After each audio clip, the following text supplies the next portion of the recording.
Bueno, entonces dice en la página 200, Florensky, en la segunda cita, que cuando la unidad de la actividad humana fue disociada, cuando la teurgia fue reducida solo a las acciones rituales, o sea, cuando se asumió el ritual como una mera cosa externa, ¿no? Superficial, nada más, digamos, por así decir, de cumplimiento, al culto, en el sentido ulterior de la palabra, aquellas actividades se separaron y empezó entonces, digámoslo así, a vivirse la superficialidad, sin un valor interno, que es lo que habíamos visto hace un momento.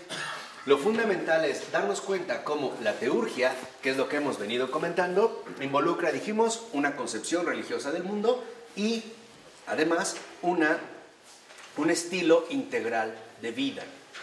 ¿Qué se supone que a qué nos va a conllevar? Nos va a conllevar a que entonces nosotros alcanzamos a vivir esta integridad auténtica con respecto a lo que pensamos, la manera en la cual nosotros estamos pensando y, por lo tanto, también la manera en la cual estamos nosotros viviendo. Hoy somos una cultura, y por eso es que también hemos hablado tanto de la cultura, somos una cultura sumamente apegada a las disociaciones. ¿Qué quiere decir? Que nosotros tendemos mucho a dividir y a separar, ¿no? Por ejemplo, decimos, es que una cosa es esto y otra cosa es esto. Y no entendemos las influencias recíprocas que en toda la realidad se van manifestando, nos guste o no nos guste. O sea, tenemos un fuerte lazo, una relación vinculante entre todos y cada uno, e incluso con las situaciones también en las que nosotros vamos viviendo. Entonces, lo que nosotros tenemos que buscar no es la desintegración, sino la reintegración. Y ese es un primer paso. Lo que buscamos es una reintegración. Esta reintegración, entonces, consiste en que nosotros volvamos a reunir lo que en algún momento o por alguna situación nosotros finalmente hemos olvidado o hemos dejado en este sentido aparte. ¿Por qué?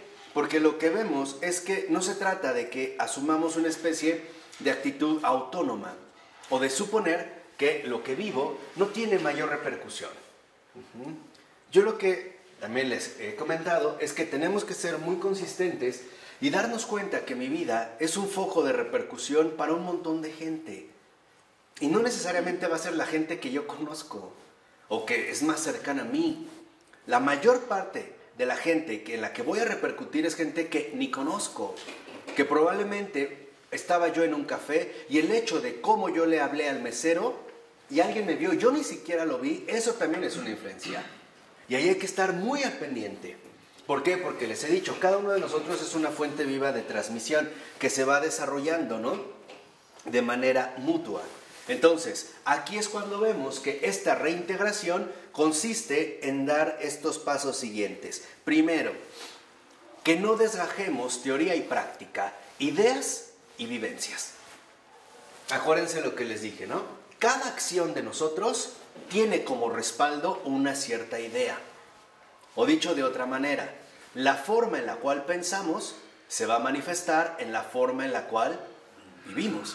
Aunque lo queramos disfrazar, aunque lo queramos como camuflar o buscar alternancias de distracción, en realidad de fondo va a apuntar a esto, fundamental. De tal manera que entonces esta reintegración consiste en que nosotros volvamos a este movimiento fundamental de espiritualización, donde las cosas no son solo cosas útiles, sino medios para realizar un bien mayor. No son solo cosas. Las cosas no son solo cosas. Y los conceptos tampoco son meramente algo convincente, como hoy en día tal parece que nosotros tendemos a utilizarlo. ¿Vamos? Por ejemplo, nosotros en esta espiritualización reconocemos que las cosas, todas las cosas no son fines en sí mismas, son medios. Son medios. Y esto no hay que olvidarlo jamás. Porque si no nos empezamos a distraer y cuando convirtamos las cosas en fines, empezaremos a transitar el camino de la demencia. Por ejemplo, hay personas que prefieren dejar a su esposa antes que descuidar su auto, por ejemplo. Su automóvil, ¿no? O su coche de colección o qué sé yo. Por su caso, o sea, empezamos a ver cómo se empiezan a desordenar de alguna manera las cosas en este sentido. Entonces, en esta reorganización, que es, digamos, lo más grave, es que la espiritualización significa que nosotros retornamos a la conformidad con la verdad. Y esto es lo central.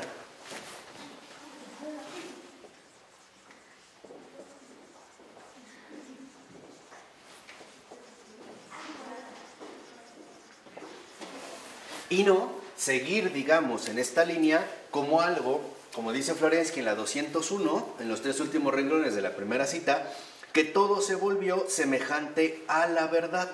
O sea, dejó de ser partícipe de la verdad, dejó de ser verdadero y en la verdad. ¿Qué quiere decir? Que en efecto, en este movimiento de disociación, todo empezó a volverse como si fuera verdad.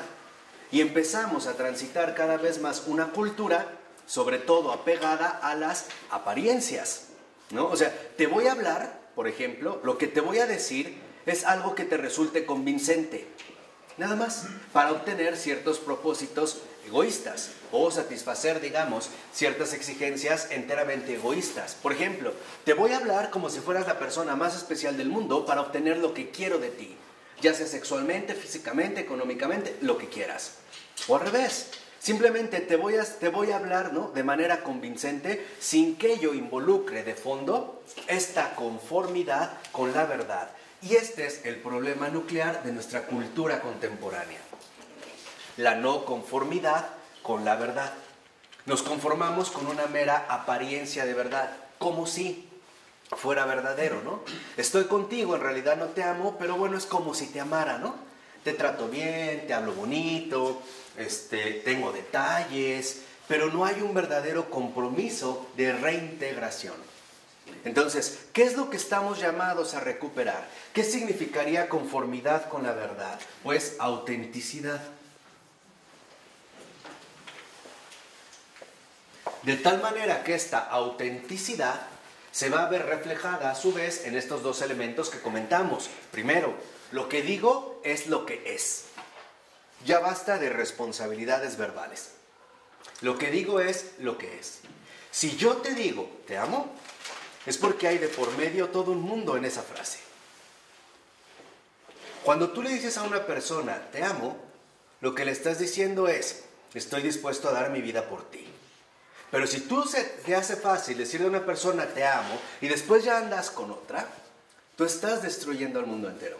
¿Por qué? Porque tú estás desvirtuando toda esta cultura, que se supone que es en la dinámica en la cual cada uno de nosotros está inserto. Esto es integridad. ¿Sí me explicó?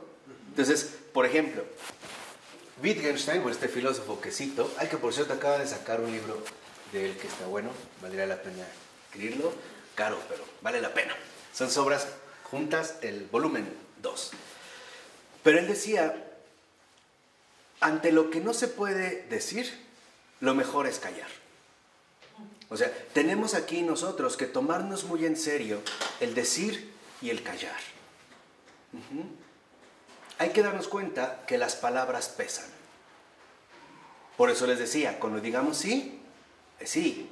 Cuando digamos no, es no. Con todas las implicaciones que eso conlleve. Con todas, digamos, los riesgos que eso va a contraer, o las incomodidades, pérdidas y ganancias, pues, si lo quieren ver así, más sencillo. Pero mantener esta coherencia, o sea, esta autenticidad en 3 cosas. Autenticidad en pensamientos. La autenticidad del pensamiento que en efecto tiene claro cuál es su fundamento, o, por decirlo así, su base y su propósito, su principio y su fin, su alfa y omega. Ahora, ¿qué nos dijo Jesús? Yo soy el alfa y la omega. Entonces, desde ahí tenemos que tener claro, por ejemplo, ¿no?, cómo es nuestra dinámica ordinaria de reintegración. Autenticidad en lenguaje. ¿Lo que digo realmente expresa un compromiso profundo en mí o se me hace fácil hablar a la ligera? Comprometerme con causas que no comparto, muchas veces por quedar bien o por el qué dirán, como decía el santo cura de Ars, por el maldito respeto humano. No, que nuestras palabras, y esto es fundamental, no sean meras palabrerías, huecas, sonidos, ¿no? Como hojas secas que solo hacen ruido. No, que lo que digamos es algo de lo cual estamos enteramente convencidos. Así sea lo más mínimo. No sé si me explico. Esto de verdad es bien importante porque hoy se nos hace muy fácil hablar y hablar y hablar. Y la lengua es una responsabilidad. Nada más pónganse a pensar algo tan fundamental. No es una mera casualidad que al comulgar lo primero que toca Jesús es la lengua. Lo primero que toca en nosotros es la lengua. Esto ya tendría mucho significado como para reflexionar al respecto. Y por lo tanto también autenticidad en obras. Ahora, esta autenticidad en obras quiere decir que entonces yo voy a manifestar una integridad. Voy a hacer transparencia, voy a ser transparente. O, como Jesús decía, hombre de una sola pieza, israelita de una pieza, sin dobleces, sin dobles intenciones, sin motivos profundos, ocultos, perversos, torcidos o desviados. Porque estas obras, a su vez, se van a catalogar en dos bases. Obras visibles, pero también las obras invisibles. ¿Dónde están las obras invisibles? ¿Qué pienso de los demás? ¿Qué hablo cuando nadie me escucha? ¿En qué consisten estos monólogos interiores cuando hablo de alguien o de algo o de una situación? ¿Cuál es mi apreciación? ¿Cuáles son mis convicciones profundas? ¿Cuáles son los motivos que realmente me mueven a la acción? Etcétera, etcétera, etcétera. Por eso es que lo primero, digamos, en lo que hay que trabajar es justamente en la lengua. ¿Por qué? Porque la lengua no es más que el último, digamos, es la frontera última, donde se pone al descubierto lo que nuestro corazón contiene. Y el Señor lo dijo, ¿no? La boca habla de lo que está lleno el corazón. Entonces, es muy importante que nosotros conservemos esta autenticidad, que es, digamos, la denuncia fundamental de Florensky a la cultura. Dice, hoy somos semejantes a la verdad, ya no idénticos a la verdad. Fíjense, es tan importante para Florensky que el ser idéntico a la verdad es ser homoousios, o sea, en el sentido del credo niceno, tan defendido de manera extraordinaria por San Atanasio, ¿no? O sea, homoousios es de la misma naturaleza que el Padre, idéntico al Padre, uno con el Padre. Hoy lo que está diciendo Florensky es que nosotros no somos homoousios, somos homoiousios. O sea, semejantes a, pero no idénticos. Vamos, lo voy a decir de una vez. Hoy para Florensky, la tendencia fundamental es que somos unos verdaderos herejes. Porque esa es la herejía que combatió San Atanasio. Cuando Atanasio, ¿no?, menciona, que es en lo que ha insistido Florensky, para que vean el impacto que él le reconoce, este homoousios, esta identicidad, este ser idéntico, uno con el Padre, ser uno, esa es la autenticidad, ser uno con la verdad, esa es la autenticidad, ser uno con la verdad en lo visible y en lo invisible, en lo interior y en lo exterior, en lo cercano y en lo lejano, en mis pensamientos, en mi sentir, en mi afectividad, en mi vivir, en todo. Entonces yo vivo la ortodoxia. ¿Y qué era justamente la herejía? ¿Qué es lo que decía, por ejemplo, la herejía arriana contra la que Atanasio se enfrentó? Lo que decía, por ejemplo, es que Jesús no era idéntico al Padre, era semejante, casi igual, pero no era lo mismo. Y ahí vino precisamente una tremenda herejía. Perdón, me confundí. Dime. ¿Quién decía eso? ¿Atanasio? No, arriano. Arrio. O sea, los arrianos, ¿no? Lo que van a defender es que Jesús no es idéntico al Padre. Es casi igual, casi. Pero ese casi, finalmente, ¿contra qué atenta? A ver, díganme. Contra la verdad, la unidad. Contra la unidad. Esa es la herejía. Miren, toda herejía atenta contra la unidad. Y desde ahí vemos ya de dónde viene. El mal espíritu es división. Es justamente lo que promueve el mal espíritu, es lo que se divide, lo que separa. En cambio, el buen espíritu hace justo lo que Lo contrario, une. Entonces, hoy lo que hemos roto es que esta reintegración, ¿a qué nos va a reintegrar? A la unidad. Por eso les insistía que nos es tan complicado hoy en día fomentar y lograr la auténtica comunidad. Porque este casi, como la verdad, casi idéntico, semejante a, lo que hace es fomentar la división. Y por lo tanto, la ruptura fundamental de la unidad. Y cuando la unidad se rompe, al mismo tiempo se pierde la autenticidad. Y la caridad. No, claro. Bueno, ahí ya ni se vive, ¿no? ¿Sí, no? Entonces, por ejemplo, el ya no ser uno con la verdad nos lleva a que hoy en día es muy sencillo que cada uno de nosotros pretenda establecer sus propios criterios sobre lo que significa ser cristiano o ser católico. Por eso, al terminar ya Florensky, veremos a Baltasar con un librito que se llama Católico, para que entendamos que no es lo que se me antoja, o la manera en la que yo lo defino, o cómo lo puedo escoger. Porque como no hay comunidad, entonces hoy cada quien lo va a tratar de definir como mejor que quiera. En pocas palabras, como le conviene. Lo vamos a tratar precisamente de definir en base a una determinada conveniencia. Por eso va a insistir tanto Florensky en la siguiente cita de la 201, todo se secularizó. Fíjense, todo se secularizó. ¿Qué significa esto? Que todo se volvió religioso. Ya no era conforme a la verdad, ya no había conformidad con la verdad, sino justamente lo contrario. Ahora era una cultura disconforme con la verdad, una cultura de rupturas, de divisiones, de separaciones y por lo tanto una cultura de muerte, de violencia y de aniquilación, que es lo que Girard nos ha puesto al descubierto a lo largo de su obra, que también ya empezaremos a ver. Es esto, o sea, hay que entender realmente de fondo en qué nos movemos.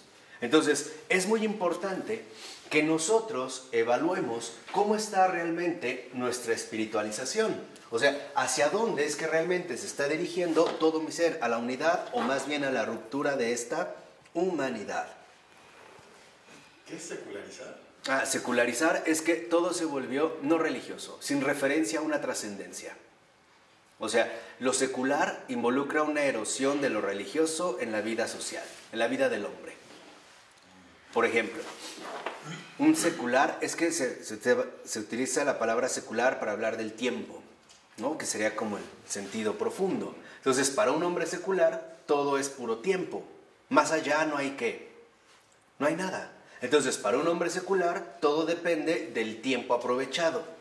Bebe, come, diviértete, ríete. Primero, más vale pedir perdón que pedir permiso, etc. Eso es un hombre secular. Vivimos una sola vez. Vivimos solo una vez, esta vida hay que aprovecharla y la vida es un carnaval y no sé qué tanto. No, pues hasta lo canta, ¿no? Y se baila y todo feliz, ahora o nunca. Y antes de que se lo coman los gusanos y no sé qué tanto y esto. O sea, darle vuelo a la hilacha. No, pues fuimos aquí. Bueno, ese es un hombre secular. Pero esto va a tener, ante todo, implicaciones fuertemente sociales, porque la secularización es un fenómeno sociológico. O sea, es la erosión de la trascendencia en la vida humana. No hay más allá, no hay Dios. No, todo va a depender precisamente de aquí, ¿no? De aquí y ahora, de este momento en particular en el que vivimos. Por eso dice Florensky ahí mismo, así nació la civilización humanitaria de Europa occidental. Y se produjo la descomposición, la disolución y casi la muerte de la cultura humana. ¿Por qué? Porque en efecto, cuando no impera la unidad, ¿qué es lo que termina imperando? La división. ¿Y a qué conlleva la división? Al infierno. Al infierno. A la destrucción total. Hoy les decía que somos una cultura que es bastante promotora de la división, ¿no? Del no fomentar precisamente esta unidad. Entonces, para Florensky queda claro que en realidad nuestro espíritu lo que busca en este sentido es volver a la matriz de la cultura, o sea, a la unidad, a la reintegración, donde lo que queda primero reintegrado es lo de más allá con lo de más que acá. Queda reintegrado eso que viene desde más allá y que va a llegar hasta más acá. Dios y el hombre. Y por lo tanto, el hombre con ¿Con el mundo? Con el hombre y también con el mundo. Entonces, aquí lo que vemos es que en efecto, en esta unidad se busca recuperar, digamos, la estructura fundamental de la conformidad con la verdad. Dios, hombre, mundo. Donde se logra finalmente no alcanzar una actitud verdaderamente adecuada. Por ello va a decir entonces finalmente Florensky que lo que nos queda en este sentido es el culto. Entonces, el culto no solo significa participación temporal en una celebración litúrgica. ¿Qué es realmente el culto? Lo definía de manera extraordinaria San Ireneo de León. ¿Qué es el culto? Es el hombre que vive, porque esa es la gloria de Dios. Ahora, el hombre que vive, pero que vive, se entiende por vida, el que realmente ha alcanzado conformidad ¿con qué? Con la verdad. Ese es el culto. Entonces, ahora entendemos por qué Jesús decía que el Padre ahora quiere adoradores en espíritu y en verdad. O sea, que todo sea realmente algo comprometido, algo asimilado, algo por lo cual mis pensamientos son tan genuinos con autenticidad que incluso estoy dispuesto a morir por ello. Esto es ser frío o caliente, no tibio. Sean que sean, o sea, evaluar realmente, ¿no?, cuáles son las convicciones más profundas, ¿no?, que definen en este sentido mis acciones más ordinarias. Entonces, lo que nos está mostrando en este sentido Florensky es algo muy fundamental. La unidad es precisamente el culto. ¿Y dónde se va a manifestar este culto? Pues en la cultura. Ahora es al revés. Primero vimos el movimiento, ¿no?, que describe la cultura, y ahora lo que hace es nos da otra parte, decir, es que en realidad la cultura no es más que el culto conforme a la verdad. Esa es una auténtica, ¿qué? Cultura. Y esta cultura comenzará, por ejemplo, desde nuestra situación personal más inmediata. Primero, hay que ser auténticos con uno mismo, no engañarse jamás. Dos, ser auténticos en nuestra relación con los ¿qué? Con los demás. Y ante todo, ser auténticos, o sea, transparentes, genuinos, sinceros, íntegros en nuestra relación con Dios mismo. ¿Vamos? Entonces, veríamos que se trata precisamente de una cultura de la autenticidad. Lo que buscamos es recuperar esta integridad profunda de la vida, o sea, la realización finalmente de la cultura. Por ello va a sostener en este sentido Florensky que lo fundamental es, digamos, no promover la aniquilación de la unidad. Esto sería cultura. De ninguna manera promover la aniquilación de la unidad, sino por el contrario, promover la aparición justamente de la unidad. ¿Y en dónde se lleva a cabo? En esta cultura. Y esta cultura, aquí sí, precisamente, a través de la realización profunda de la vocación del hombre. Porque para Florensky, por ejemplo, el culto religioso que se lleva a cabo no es más que ya, digamos, la encarnación plena de esta unidad que nosotros buscamos, donde cielo y tierra queden finalmente, ¿qué? Reunidos, ¿no? Y reunidos, finalmente, no de una manera artificial o superficial, sino ante todo de una manera profunda, veraz, o sea, auténtica. Si lo ven, en la 204, en la cita que ahí aparece, dice Florensky, el hombre es la más viva unidad de infinito y de finitud, eternidad y temporalidad, incondicionalidad y corrupción, necesidad y casualidad, nudo del mundo ideal y del mundo real, y no puede crear de otro modo que produciendo cosas semejante a él, o sea, cosas, ¿no?, es decir, las contradicciones entre el mundo de arriba y el mundo de abajo están inscritas en él mismo. De otro modo, no quedan más que la demencia y la gehenna. Entonces, lo que vemos es, si nos limitamos para alcanzar esta auténtica cultura, ¿no?, la promoción de la unidad, si nosotros nos quedamos únicamente en nuestra propia capacidad humana, lo que vamos a terminar generando son contradicciones, porque es parte fundamental de lo que somos, por mucho que lo queramos. Entonces, ¿qué es lo que tenemos que hacer? Trascender.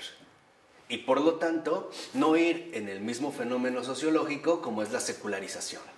O sea, para realmente alcanzar esta reintegración necesito la gracia, por ponerlo en términos más mínimos. Por mucho que los hombres busquen, por ejemplo, la unidad entre sí, veremos que esta unidad, cuando ha sido un proyecto enteramente humano, jamás se ha alcanzado. De hecho, por el contrario, es algo que estoy estudiando en estos días y me está costando trabajo, porque es fuerte, pero por el contrario, cuando los hombres han querido alcanzar la unidad por sí mismos, lo único que han propiciado es postergar conflictos más violentos. Dar tiempo a guerras mucho más severas de las que fueron en un primer principio. Por ejemplo, cuando se celebraba un pacto de supuesta paz, no era más que la preparación de un conflicto todavía mayor, ¿no? De un mayor índice, un mayor crecimiento, por ejemplo, en las condiciones de violencia. Entonces, lo que necesitamos nosotros ahora reconocer es que la cultura está sostenida por la actividad litúrgica, aquí sí, o sea, por la intervención directa de Dios. Por eso dice ahí mismo, la actividad litúrgica es central, como núcleo central de las demás actividades. Es la actividad que expresa directamente al hombre en el conjunto y en la integridad de su ser, la actividad humana por excelencia, porque el hombre es homo liturgus. O sea, ¿qué quiere decir esto? Que en efecto, sin una relación auténtica con Dios a través de la actividad litúrgica, no hay nada. No se puede cumplir la vocación profunda del hombre. ¿Por qué? Porque esta vocación no es algo que uno establece, es algo que de hecho nos ha sido dado. O sea, nuestra misión de vida, nuestro propósito de existencia. Y lo único que podemos hacer es tratar de corresponder a este proyecto original, ¿no? A este designio inicial. Como cuando el Señor toma, por ejemplo, la iniciativa y le dice, no sé, Adán, ¿dónde estás? Señor, aquí estoy, ¿no? Él busca, ya está dado. A mí me va a tocar en ese sentido precisamente corresponder. Y este es el propósito de la religión. ¿Qué es lo que busca la religión? Religar al hombre con Dios. Fíjense, en primer lugar, religar al hombre con Dios, porque es el hombre el que se ha desligado de Dios, no Dios del hombre. Por decirlo así, Dios jamás ha renegado de su criatura. La criatura sí ha renegado de su creador. Entonces necesitaríamos nosotros precisamente esta ayuda para alcanzar nuevamente esta unificación. En la 205, en el último párrafo, a partir del tercer renglón, dice el texto: es la religión la que conduce a la unión misteriosa, tremenda, inaccesible de los dos mundos. Y esto se lleva a cabo por medio del culto. En el último renglón. De este modo, en el término teurgia, que se muestra como una cifra de la aspiración humana a una actividad integral que unifique la realidad concreta material con el sentido encarnado de ella. Y aquí es cuando llegamos al punto culminante. ¿Qué es entonces lo que aparece cuando nosotros realmente cumplimos nuestra vocación como hombres litúrgicos? Como hombres llamados a religarnos con nuestro Creador, la sinergia, que es un término muy empleado sobre todo por los padres de Oriente. Esta religión, esta unidad, ¿qué es lo que busca la auténtica religión? Se presenta como sinergia. ¿Qué es la sinergia? Es finalmente, ¿no?, la cooperación de la gracia divina y de la acción humana. Esa es la sinergia. La correspondencia de la gracia divina con la acción humana. Cuando esto se lleva a cabo, entonces lo que vemos es precisamente la realización del sacramento. ¿Sí quedó claro? ¿Sí? ¿No? Aquí vemos entonces en esta lección dada. Por ello es que entonces lo que vemos es que esta sinergia, ¿no?, ya en esta, digamos, colaboración profunda de la gracia divina y de la acción humana, que finalmente va a dar como realización profunda el sacramento, lo que vemos en último término es que estamos llamados finalmente a vivir como sacramentales. Nuestro propósito fundamental en la vida es tener una vida sacramental. ¿Qué significa llevar una vida sacramental? manifestar la unión de los dos mundos, ¿no? Aquí, en mi realidad humana, hay algo más, la gracia divina. Esto es lo que nos llevaría a la sinergia, precisamente, a la aparición profunda del sacramento. La unión definitiva, misteriosa, entre los dos mundos. Por eso, ahorita estoy recordando una frase, pero no me acuerdo de quién en este momento, que decía, cuando otra persona, sí, el padre Thomas Keating, decía, cuando otra persona, por ejemplo, al hablar, al verlo en sus acciones, nos hace pensar en Dios, ahí hay un sacramental. Allá hay un sacramental. Porque a partir de este mundo también nos revela ¿qué? El otro mundo. O sea, el sacramental es en este sentido que a partir también de lo humano se manifiesta o se expresa lo divino. ¿Sí? Por ello, no podemos de ninguna manera negar nuestra realidad material. Porque esto sería ir en contra, por ejemplo, de nuestra unidad fundamental, ¿no? Si lo ven, hay una cita importante en la 207, que es la continuación de la nota 92. Más o menos vean lo que dice Vladimir Soloviev, que es uno de los grandes renovadores de la espiritualidad ortodoxa rusa del siglo XIX. Dice más o menos unos 7 renglones antes de que acabe: la falsa espiritualidad es la negación de la carne. Vean, la falsa espiritualidad es la negación de la carne. Eso de que todo es espíritu y más allá, eso no es espiritualidad, eso es gnosticismo y eso es herejía. El suponer que todo depende de la elevación profunda del interior en la cual el intelecto se eleva, eso es gnosticismo. No, lo que también nosotros levantamos en este sentido es la carne. Es tan ridículo como, no sé, serle infiel a nuestra esposa, a nuestro esposo y decirle, pero no te preocupes, fue solo cuerpo, ¿no? No significó nada, mi corazón estaba contigo, siempre ha estado contigo, mi corazón te pertenece, ¿no? No, porque nosotros siempre nos involucramos personalmente, ¿no? Todo queda dado. Dice, la espiritualidad auténtica es su regeneración, su salvación, su resurrección. Y llega después precisamente a sostener que es justamente la carne lo que determina incluso la superioridad con respecto a los ángeles. Los ángeles son espíritus puros, pero no tienen algo que nosotros sí, carne. Y esto es más fuerte, porque ¿qué asumió el Hijo de Dios? Carne. Y aquí es donde vemos, digamos, en esta superioridad, de tal manera que entonces lo que vemos es que lo que se busca es que este sacramento sea un sacramento carnal, o sea, asumido en carne propia, asimilado en carne propia. Que nos manifestemos como sacramentos para los demás, como puentes, ¿no? Como vínculos fundamentales entre la tierra y el cielo, por un modo de pensar, por un modo de hablar, por un modo de obrar, o sea, finalmente por nuestra auténtica autenticidad, o sea, en síntesis, por la comunión que realmente tengamos con Dios, si es que la tenemos. Adán y Eva tenían carne, porque esa es nuestra esencia humana.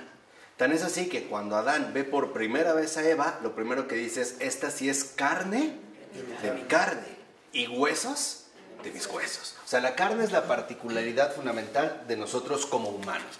Que yo les dije que es un abuso de lenguaje hablar de carne de puerco, de pollo, de pescado. Basta con decir pescado, pollo, res, se acabó, ¿no? Segunda, la carne que ellos viven es una carne no herida por la muerte. Su realidad carnal es distinta. Nuestra carne ya está herida por la muerte. Y por eso, por ejemplo, experimentamos el hecho de cómo la carne va decayendo. O sea, cómo tal parece, ¿no? Se va debilitando hasta marchitarse. Esa es la diferencia con ellos. Ellos no tenían este tipo de muerte como una consecuencia del pecado, aunque sí tenían una finitud. No son eternos porque no son dioses.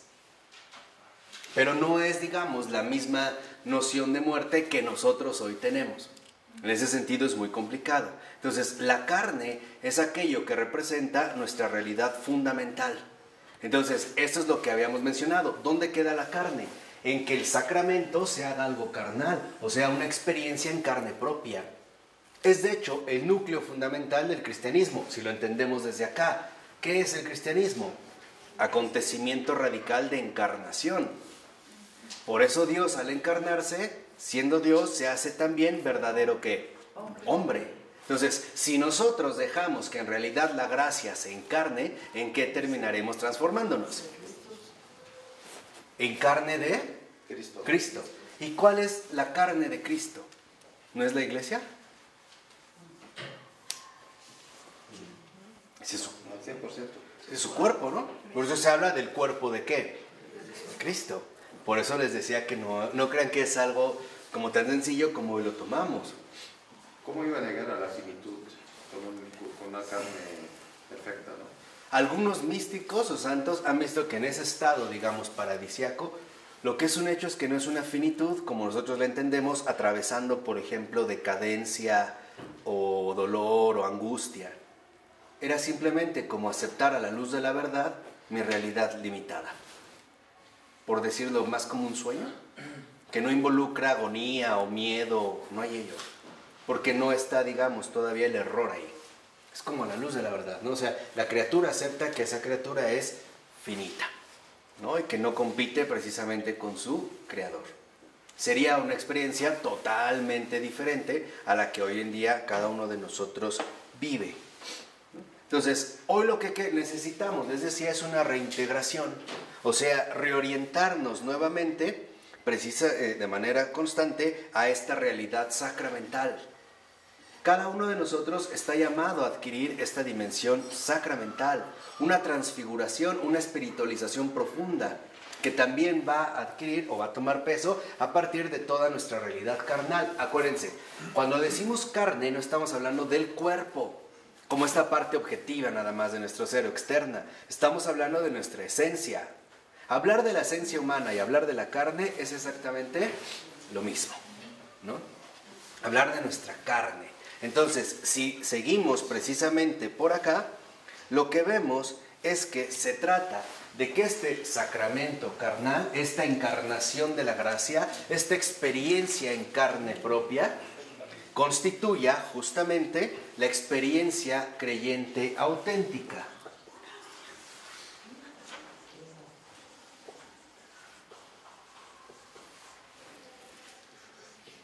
¿Sí me van siguiendo? Sí. ¿O han sentido que voy como muy rápido?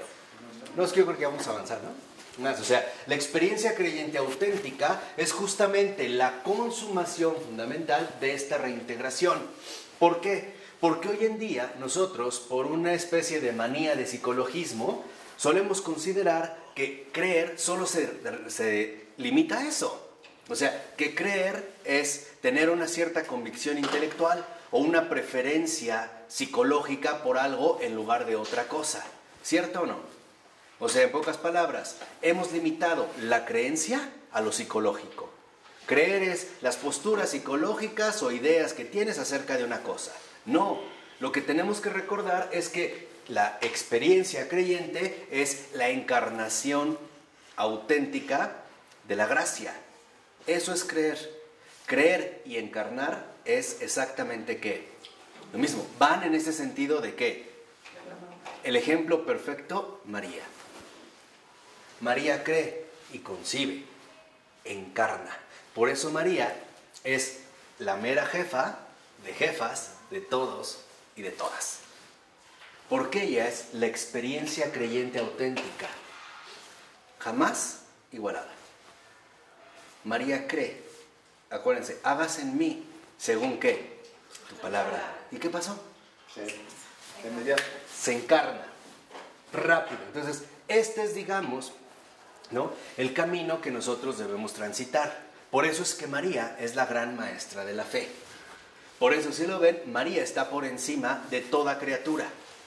No de Dios, pero sí de toda criatura. Por eso es reina de los santos, de los ángeles, de todos, de los mártires. Por ello, porque finalmente la experiencia creyente auténtica es aquella que cree y encarna. O sea, es sí y encarnación. Es acción, es espiritualización, es viva ¿qué? unidad, es una conformidad absoluta con la verdad. Por eso, María y la Iglesia coinciden. Porque tanto María como la Iglesia son madres. Madres que creen y justo al creer reciben. Y al recibir fecundan. Y al fecundar dan a luz. Dan fruto. ¿Sí me explico? Entonces, lo que realmente, y esto es lo fundamental, es que nosotros estemos al pendientes de lo siguiente. Primero, ¿lo que creo es lo que vivo? ¿O se quedó en la superficialidad psicológica? ¿Es realmente lo que conforma mi experiencia más íntima de vida o no? La experiencia creyente auténtica realmente transforma y transfigura la materia y por lo tanto toda la realidad, transformándola en último término en un sacramento carnal. Esa es la experiencia realmente creyente. Por eso es que vemos que en último término lo central aquí es cómo está nuestro acto de fe. ¿Cómo está realmente nuestro acto de fe? Porque esta experiencia creyente auténtica, en efecto, se traduce en un acto de fe. Y algo es un hecho. Todos somos hombres de poca fe. Todos. Y el Señor lo dijo claramente, hombres de poca fe. Por eso ahora, como lo hiciera ver Nicolai Steinhardt, la clave está en recuperar esta frase evangélica muy hermosa. Creo, aumenta mi fe. Esa es la clave fundamental de estos tiempos. Creo, aumenta mi fe. Fíjense, creo, es decir, estoy receptivo, estoy abierto. Aumenta mi fe es, da más. Date más a mí, date más a mí, que yo te reciba todavía que más. Porque hoy en día, justo porque no entendemos bien la experiencia creyente auténtica, suponemos, por ejemplo, que hay que pedir a Dios. Sí, pero lo primero que tenemos que pedir es aprender a recibir. Si no, de nada sirve. Es como si me dieran algo con la mano abierta, ¿no? Mira, te tengo esta sorpresa. Entonces yo la tengo aquí, pero no la agarro. Entonces un movimiento y la tiro. No, lo que tenemos que hacer es siempre aferrar el don, encarnarlo, asumirlo, realmente absorberlo, manifestarlo. Por ello no es casual que en efecto durante muchos siglos se consideró que la oración, o sea la lectio divina, era la encarnación de la palabra en mi propia vida. Hacer de la escritura mi propia ¿qué?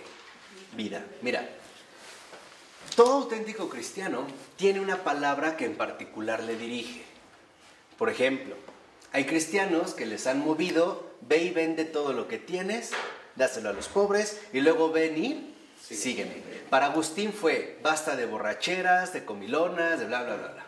Cada uno de nosotros tiene esa palabra. Esa palabra es como la puerta que nos abre toda la escritura. Y por lo tanto también es como la puerta en la cual nosotros vamos a ingresar a través de la experiencia creyente auténtica a nuestro primordial acto de ¿qué? De fe. Y el acto de fe consiste en darle la primacía al Señor. ¿Qué significa? Que un acto de fe consiste en aceptar que Dios es más grande que yo. Les puede parecer una verdadera tontería, pero es de lo más difícil de alcanzar de manera profunda. Es conceder que realmente Dios es más grande que yo. Primer paso. Pero no más que esto, que Dios domina todo. Claro, o sea, que para empezar que Dios es más grande que yo. Ahí está la cosmovisión religiosa del mundo, que es lo que les decía, que realmente Dios es Dios. Cuando el Señor dice es que a veces no saben pedir o no saben lo que piden, es porque lo primero que tenemos que pedir es disponibilidad. Ese es el acto de fe. Mira, la disponibilidad es estar dispuesto a todo lo que Dios quiera y como Él lo quiera. ¿Cómo empiezas? ¿Cómo empiezas? Reconociendo, en primer lugar, lo que te decía, que Él es más grande que yo. Ese es el primer paso, o sea, saber que en este sentido Dios es perfecto. De ninguna manera Él se equivoca, que es sabio, que es bueno.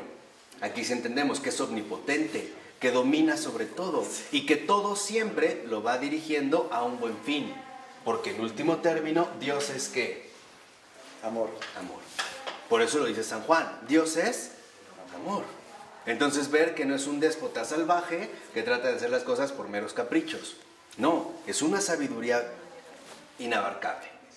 Entonces, ¿qué es el acto de fe? Fíjate, es superar las barreras superficiales del psicologismo para entender que el acto de fe es disponibilidad. ¿No nos lo enseñó la muy santa Madre de Dios? He aquí la esclava del Señor. ¿Qué hace una esclava? La voluntad de su amo. ¿El esclavo tiene iniciativa propia? No. Recibe órdenes. Nada más. Aquí tenemos el otro paso fundamental. El esclavo recibe órdenes. Hoy somos una cultura que no le gusta que la manden. ¿Por qué? Porque hemos perdido la base fundamental de la disponibilidad. A su vez, la disponibilidad estará basada en la obediencia. Ese es acto de fe. Hoy no nos gusta que nos manden, bueno, ni los niños. ¿Y qué es eso? ¿Qué es falta de...? Es parte de nuestra cultura, que se inventó un concepto como el de autonomía, porque es una invención moderna, para hacernos suponer que somos autosuficientes, autogobernables y que no necesitamos ni de nada ni de nadie. Ese es uno de los peores engaños modernos que más consecuencias nefastas ha traído consigo. Y a su vez encontramos la raíz, porque la obediencia no viene sola. La obediencia es hija de la humildad. Por eso sin humildad no hay nada. Yo estoy hablando de esto con respecto a Dios, a Él. Claro que entre los hombres hoy vivimos una cultura que no fomenta esta misma actividad. Hablando con Él, lo que quiero que comprendan es que con Dios uno no puede hacer preparativos. O pensar que se equivoca. O planear futuro. No hay posibilidad. Con Dios es, No puede. toma esto, deja esto y avanza. Detente, avanza, detente más, Arrepiente. toma esto, deja aquello, vuélvela a tomar. A ver, regrésate, arrepiéntate, vas para acá, ahora avanza, ahora da. O sea, con Dios las cosas no son lineales. ¿Por qué? Porque Dios no es un programa. Dios es un acontecimiento. Vamos a decirlo así, Dios no es cálculo, Dios es salvación. Y la salvación hace estallar cualquier cálculo de probabilidad. Aquí sí no hay que cálculo infinitesimal para ver las posibilidades del infinito. La salvación rompe con cualquier posibilidad de cálculo, de márgenes, de límites, de establecimientos. Y es que esto es lo que nos lleva finalmente, ¿no?, a impedir que no partamos de la humildad. Porque la humildad es reconocer que Dios es bueno. Y por eso nuestra cosmovisión religiosa actual no nos ayuda.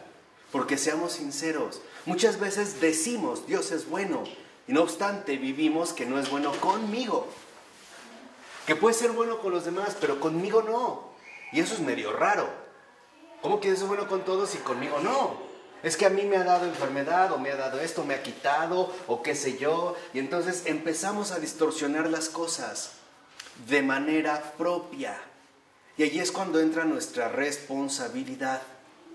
¿Qué tan abiertos estamos a comulgar con la verdad? Acuérdense, la verdad se recibe. No es algo que tenemos que inventar. Es más, la verdad se busca muy poquito. Porque el problema fundamental es que cuando estamos ante ella, no la aceptamos. No, acuérdense del silencio de Jesús ante Pilato. Por eso no le respondió. Porque dijera lo que dijera, Pilato no lo iba a aceptar. No iba a estar, ¿qué?, de acuerdo. No, eso no. Por eso el mejor ya no habla. ¿Qué pasa? Aquí es que la conveniencia entra desde el hecho que no empezamos aquí. O sea, no estamos en suelo firme. ¿no? Empezamos por caminos torcidos. Y obviamente, como esto viene torcido, mientras más avancemos, ya después no es torcido, es retorcido. Y se empiezan a meter un montón de factores, ¿no? Que hacen después como todo un nudo, en el cual es a veces difícil avanzar. Desaliento. Claro, o sea, preocupaciones. viene entonces, ¿no? El desánimo, el agobio, el cansancio, la tristeza, la ira, la angustia, y porque hemos perdido experiencias más básicas que nos permitirían avanzar paso a paso. Por ejemplo, Dios, y se los he dicho hasta el cansancio, Dios jamás aflige los corazones. Jamás. Y ahorita cualquiera de ustedes me diría, ¿cómo no? Si se murió mi esposa o mi hijo recién nacido. Eso es porque no tenemos literalmente colocado nuestro pensar a la luz de la verdad. Es por ello, o sea, Dios, en serio, entiéndelo, jamás aflige los corazones. Cuando tu corazón se empiece a afligir, abusado, porque ahí no está Dios, y al que lo vas a terminar culpando es a Él. Lo que les decía, primero, ¿cuál era el propósito fundamental de una existencia? Hacer presente en el mundo el amor de Dios. ¿De qué manera? De la manera que a Dios se le ocurre.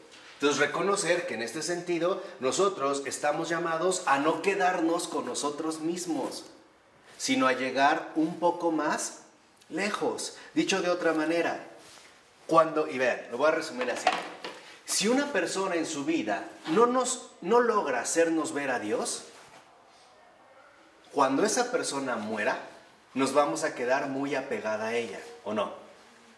En cambio, cuando una persona nos logró hacer ver a Dios, de una o de otra manera, por su forma de ser, de hablar, de pensar, de actuar, etc., lo que vamos a decir es que, Lo deja así. exactamente, lo deja así porque es libre. ¿Estás bien? Claro, vamos, qué buena persona, ¿no? Bendito sea Dios que nos da a alguien así. Claro, me duele, pero al mismo tiempo estoy, ¿qué? Tranquilo. Agradecido. Alegre. Dios jamás aflige los corazones. Desde ahí. Entonces, aquí el punto está a partir de qué estamos comenzando. Ajá. Cuando realmente una persona cumple su misión, lo dejas ir bien fácil, porque tu corazón se vuelve una alabanza de gratitud al Creador, porque ahí empezaste. Señor, decirle, gracias por darnos un hombre, una mujer tan especial que nos ayudó a tanto. Entonces la atención ya no se queda en esta persona, el corazón se dirige directo ¿a quién? A Dios.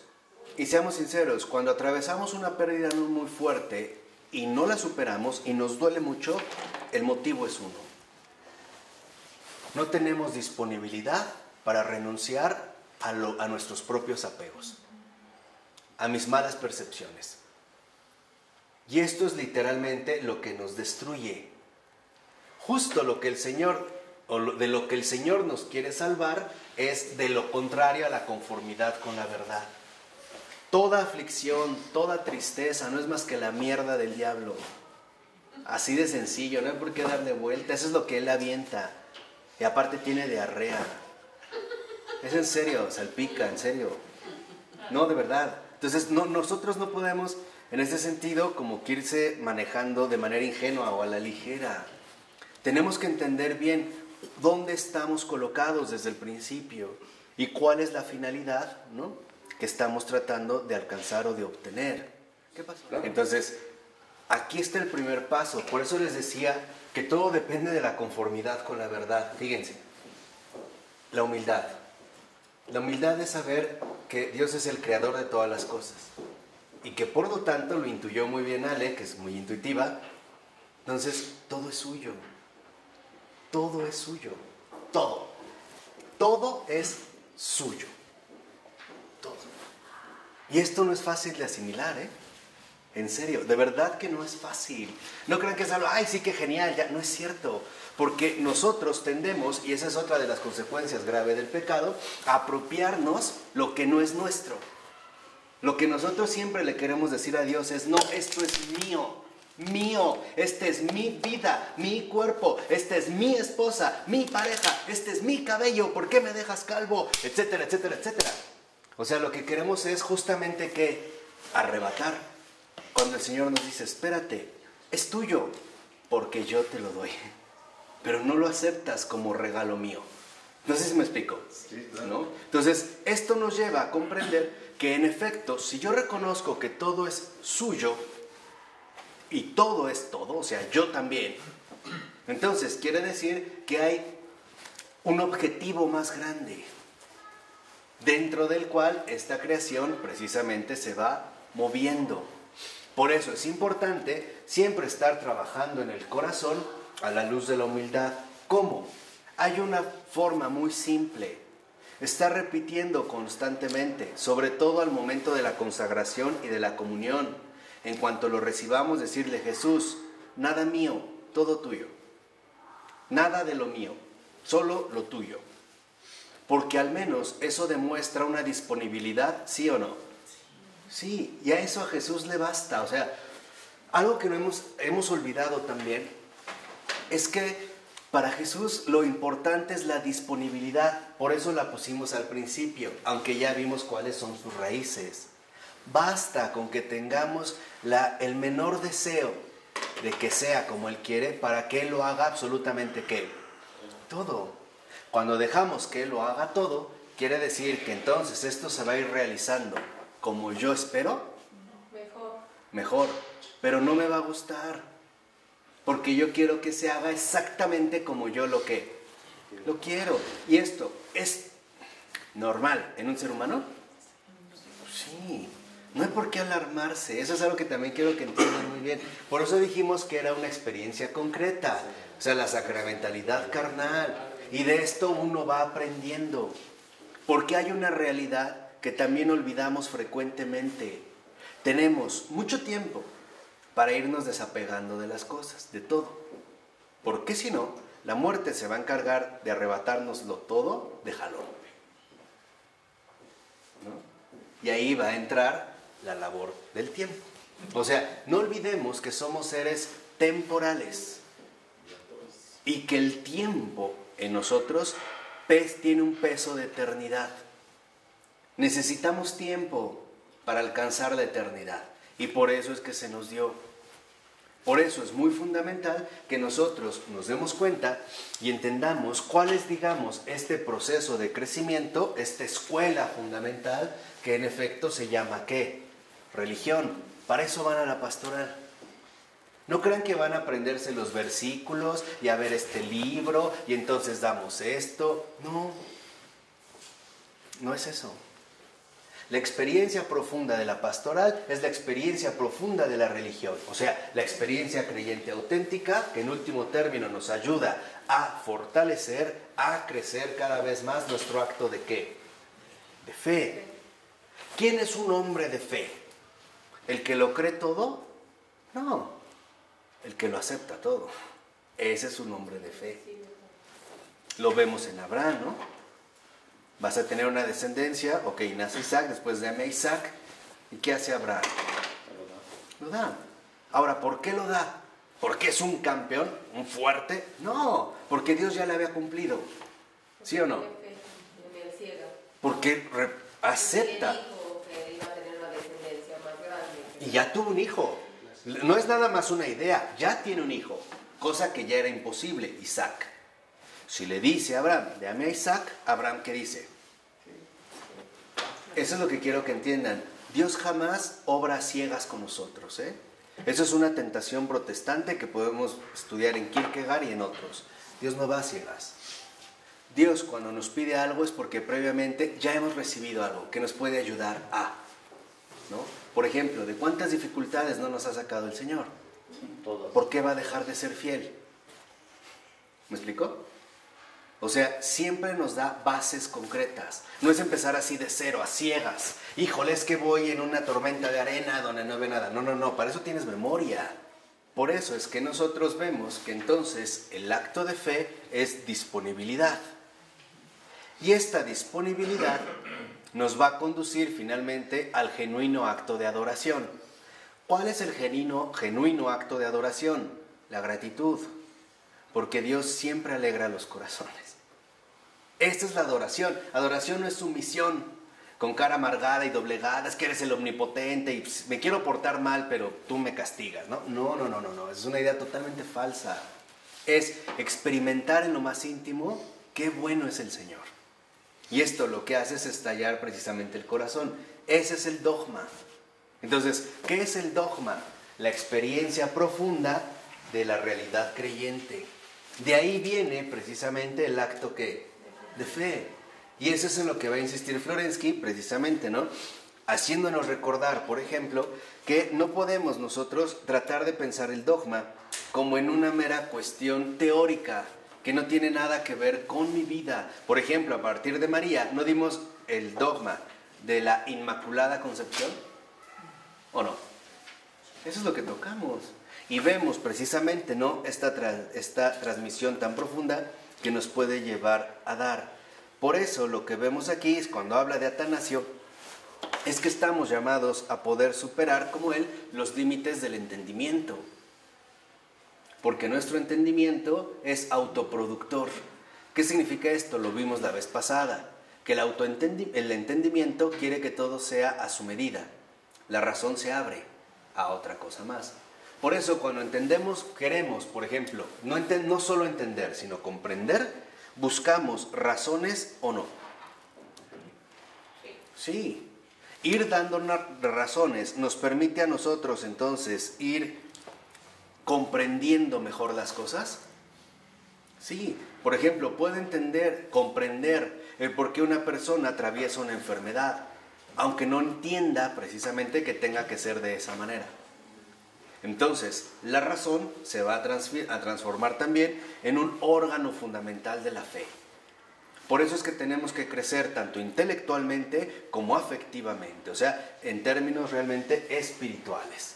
Entonces vemos cómo esta conformidad con la verdad involucra la razón, sí, pero también el corazón, los dos. Nada de que es puro sentimiento, aunque no entiendo, o no siento nada, pero lo entiendo todo. No, es de una forma continua un crecimiento de esta manera mutua. De tal forma que entonces nosotros podamos acceder a la sabiduría divina. Esa es la sabiduría. La sabiduría es crecer más allá de los límites de mi propio entender o de mi propio sentir. Y eso es lo que se busca. Es ello precisamente a lo que nos vamos dirigiendo, ¿no? Pero hay un pequeño punto, el pecado. Si se van a la página 215, espérenme tantito, es que prefiero ya acabar para no dejarlo pendiente, ¿no? Ya nomás. En la 215, a partir de el tercer renglón, el tercer último renglón, dice el texto: el entendimiento ha de ser sobrepasado, pero es la única cosa de la que disponemos, aunque no esté justificado. La sabiduría divina y la sabiduría humana se contraponen, pero hay algo más. El pecado ha oscurecido la exigencia de la autosuperación de la razón natural, ha cortado su tendencia a superarse a sí misma en la búsqueda de sus propios fundamentos. Y dice como 3 renglones abajo: en definitiva, el pecado ha hecho de la inteligencia humana un entendimiento carnal que rechaza todo tipo de sacrificio. Y ese es el punto central.